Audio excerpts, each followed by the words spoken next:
Bueno, sin más preámbulos, quiero hablarles acerca de lo que es la restricción del crecimiento. Déjenme decirles que la restricción del crecimiento intrauterino ha tenido un cambio enorme o ha tenido un cambio exorbitante en los últimos años.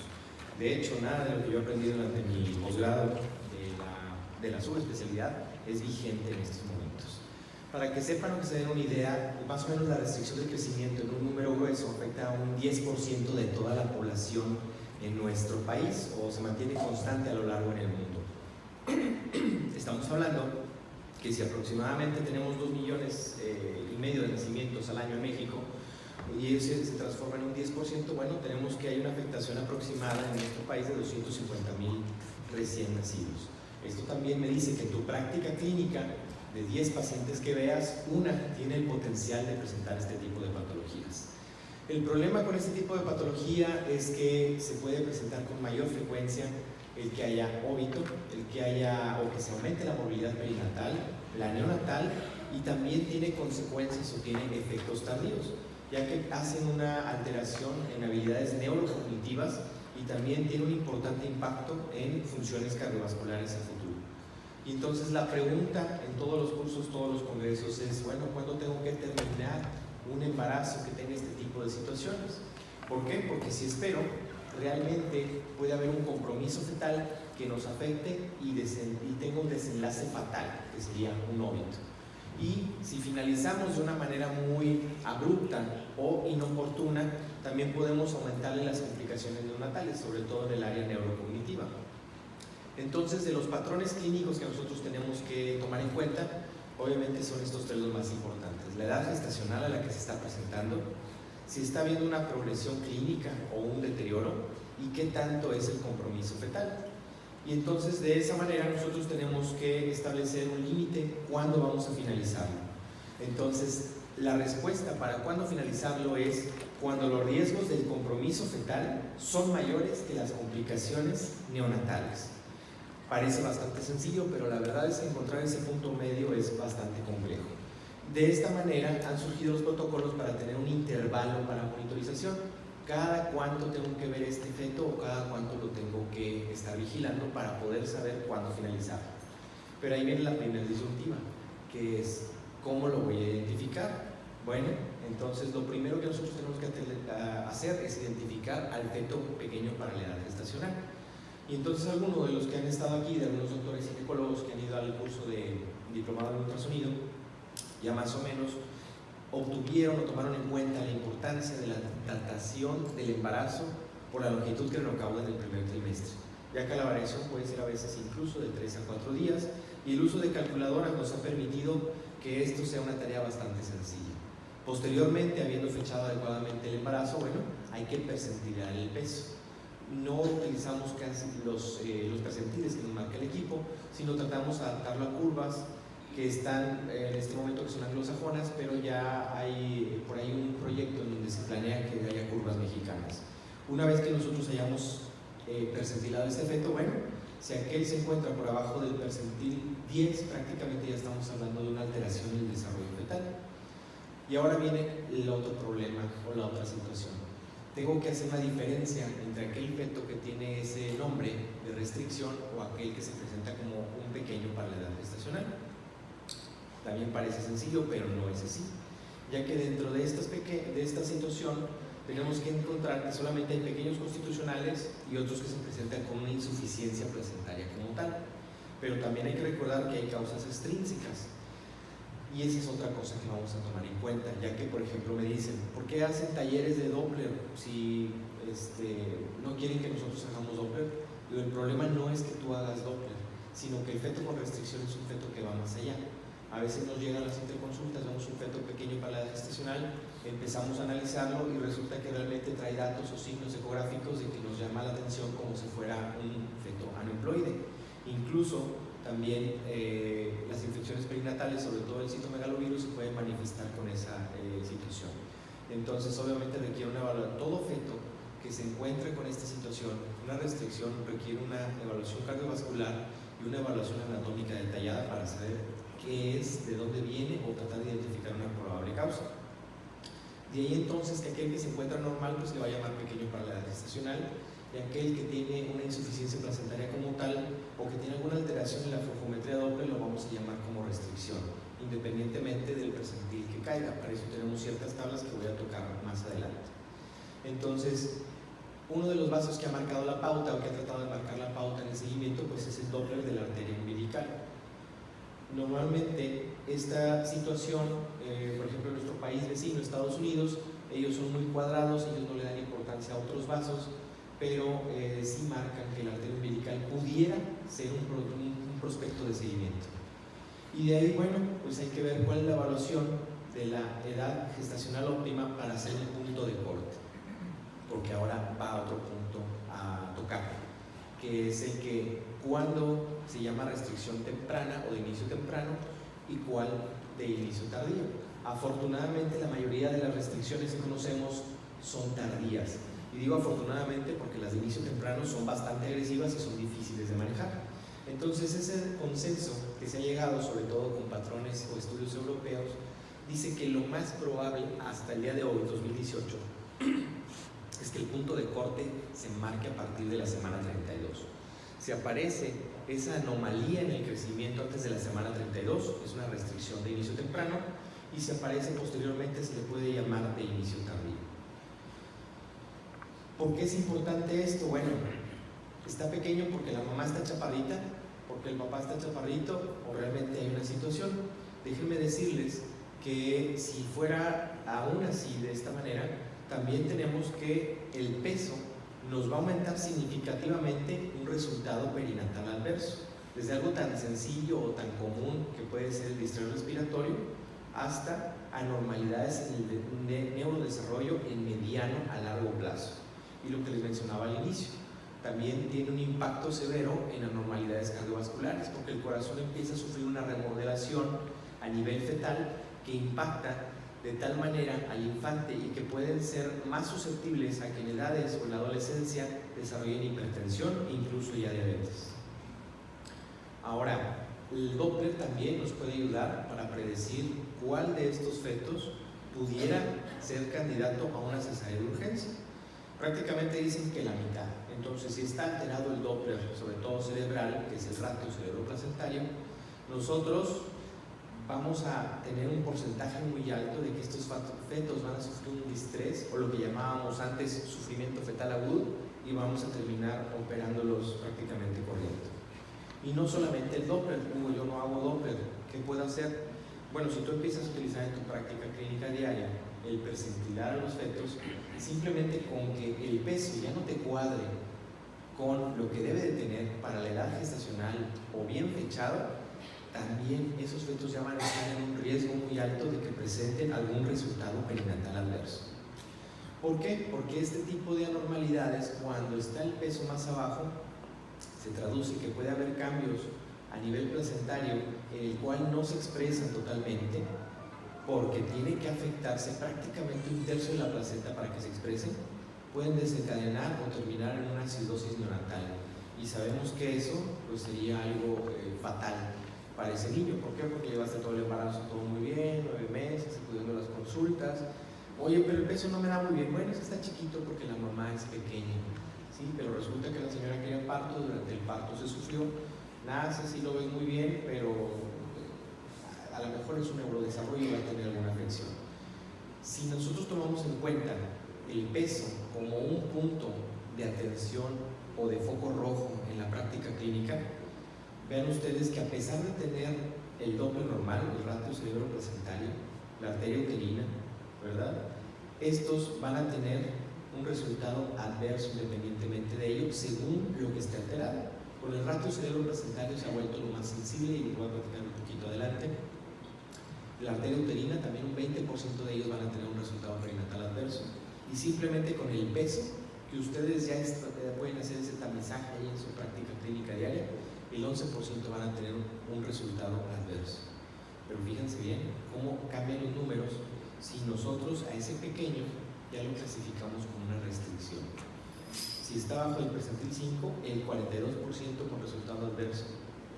La arteria uterina un 40%, y simplemente con el peso fetal abajo del percentil 3, más de la tercera parte ya van a estar en una situación de compromiso.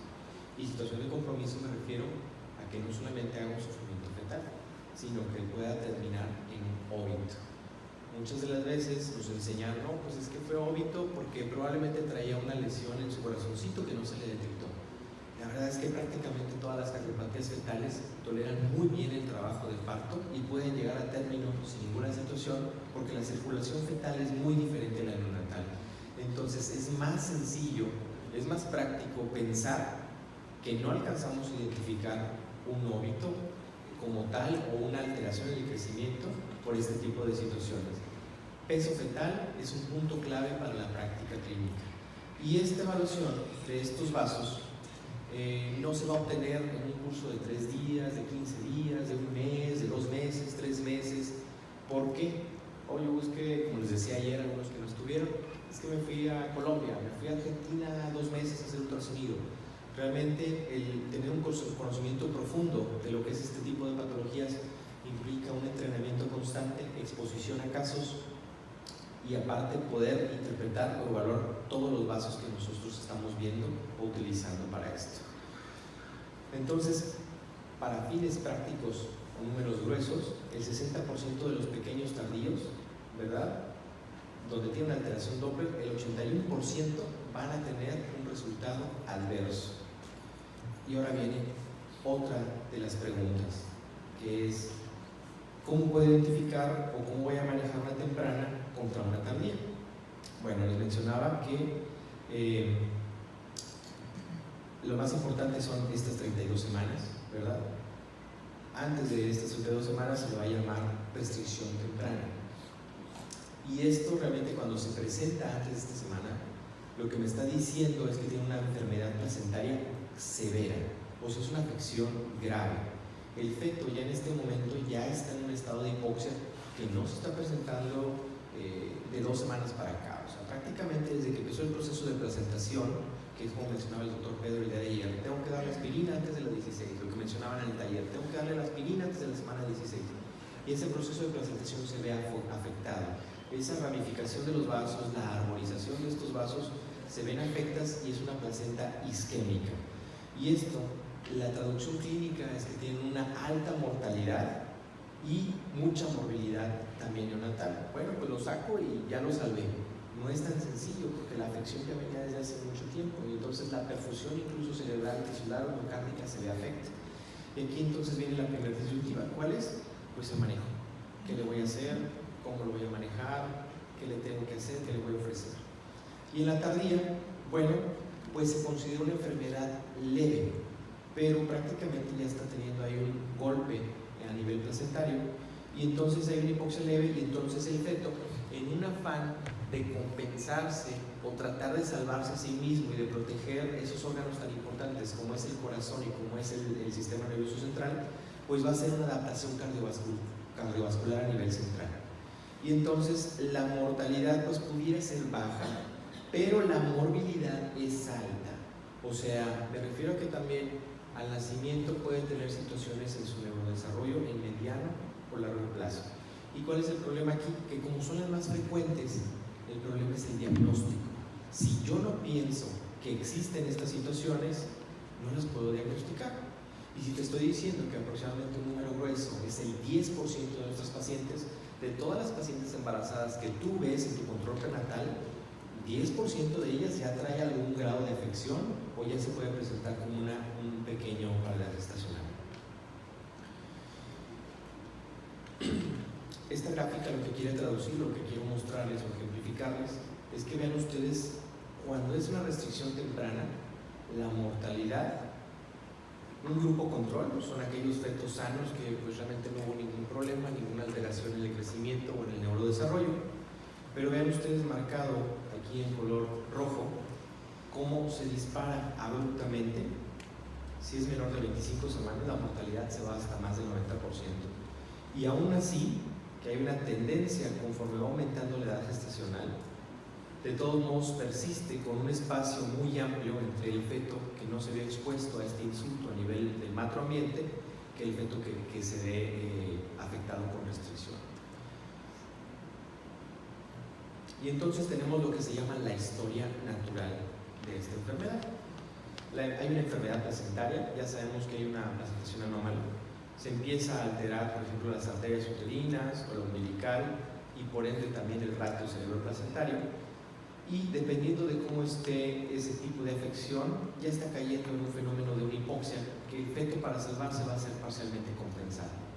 Posteriormente, ese feto va a tratar de entrar en un estado de centralización, en donde, para tratar de perfundir el tejido tisular cerebral, va a alterar la arteria cerebral media y posteriormente va a cambiar la dirección incluso de la circulación, y esto se va a traducir en un cambio en la evaluación del flujo Doppler del istmo aórtico.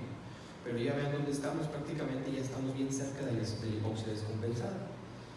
Ya cuando hay una alteración a este nivel, ya estamos pensando que hay una isquemia cardíaca y una disfunción. ¿Por qué? Porque recuerden que el feto también tiene que irrigar sus coronarias, y si hay un cambio en la circulación, eso me puede dar una afección de irrigación coronaria a nivel fetal. O sea, prácticamente de una manera muy sencilla es que el feto se puede infartar. Y otro vaso de los más importantes que nos mencionaban cuando éramos estudiantes, que es este shunt, es el ductus venoso. Nos vamos a ver con dos modalidades para evaluarlo. Una es la morfología de la onda de velocidad de flujo, o si la impedancia de este ductus venoso también se encuentra alterada. Ya cuando encontramos este vaso alterado, es un predictor muy sensible de mortalidad. En corto plazo se tiene que evaluar con muchísima mayor frecuencia que aquel feto que está todavía en etapas tempranas. Aquí, fíjense, menciono esto, es cuando el registro apenas nos está dando cambios. Entonces, todo lo que aprendimos de Caldeiro Barça, de Hamaker, de Hahn, pues realmente es que lo único que tengo en mi hospital es el registro, sí, pero cuando el registro está mal, prácticamente los fetos con anomalías de crecimiento ya está muy mal, o tienen un deterioro severo. Y entonces todos estos vasos es lo que utilizamos para nosotros clasificar al feto. Entonces en el expertise, en el entrenamiento que hacemos, vamos dándole una interpretación a cada uno de ellos, más el contexto clínico que estemos evaluando. Entonces, si está nada más con el peso normal, ¿verdad? Si hay un aumento de la resistencia y una redistribución inicial, ¿verdad? El ratio cerebroplacentario, las arterias uterinas. Si ya hay una resistencia aumentada, bueno, pues ya hay una ausencia de la diástole, ¿verdad? El istmo aórtico se ve afectado. Si hay una alteración hemodinámica severa, pues el ductus venoso es un marcador muy sensible para mortalidad, ya que el feto con alto riesgo de muerte, cuando está la onda o la contracción atrial en forma reversa. Aquí, cuando está en este momento, podemos ver el registro de aceleraciones con variabilidad a corto plazo reducidas, que son aquellos que nos decían, este es un sufrimiento fetal. Y entonces vemos que esta historia natural nos dice que ya cuando estamos con el ductus anormal, pues el registro va a cambiar. Y ahí sugieren las guías utilizar el registro computarizado. Por el momento no tenemos esta herramienta, no contamos con ella, no existe ahorita en el país para poderla.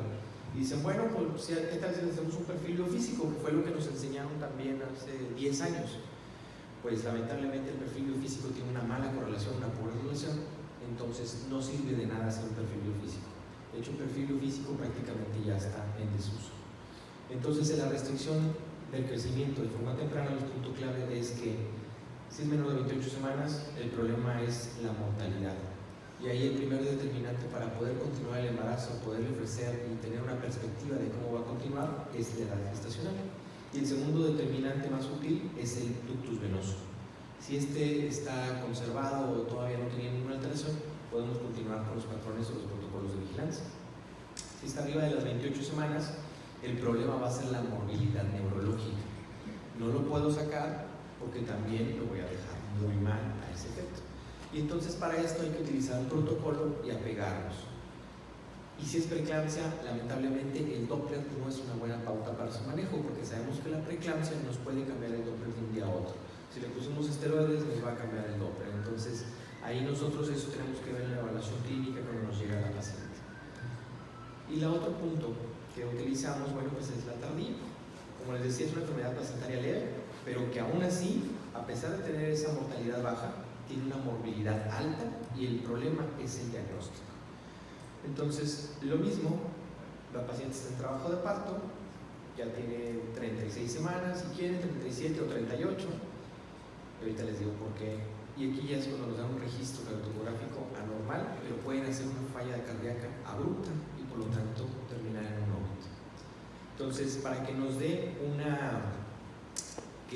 se altere la arteria umbilical, necesitamos que la placenta ya tenga una afección real y objetiva de un 30%. Si es menor de ese 30%, no la vamos a alcanzar a detectar por flujometría Doppler. Entonces, como hay una hipoxia leve, no va a haber en este momento una adaptación cardiovascular sistémica. Y por lo tanto, otra vez, el problema o la disyuntiva va a ser el diagnóstico. Ahora, la restricción tardía es una problemática real, porque fíjense bien el número o la contribución a los óbitos en el embarazo tardío. Es aquella paciente que está esperando su trabajo de parto, que tiene 40 semanas, llega al hospital público de derechohabiencia o a tu consultorio, la revisas, no, pues traes 2, todavía te falta. No, pues es que aquí en el ultrasonido a mí me da 2,500. Sí, pero ¿qué tan hábiles somos para estimar el peso por ultrasonido? Entonces, ese es otro problema.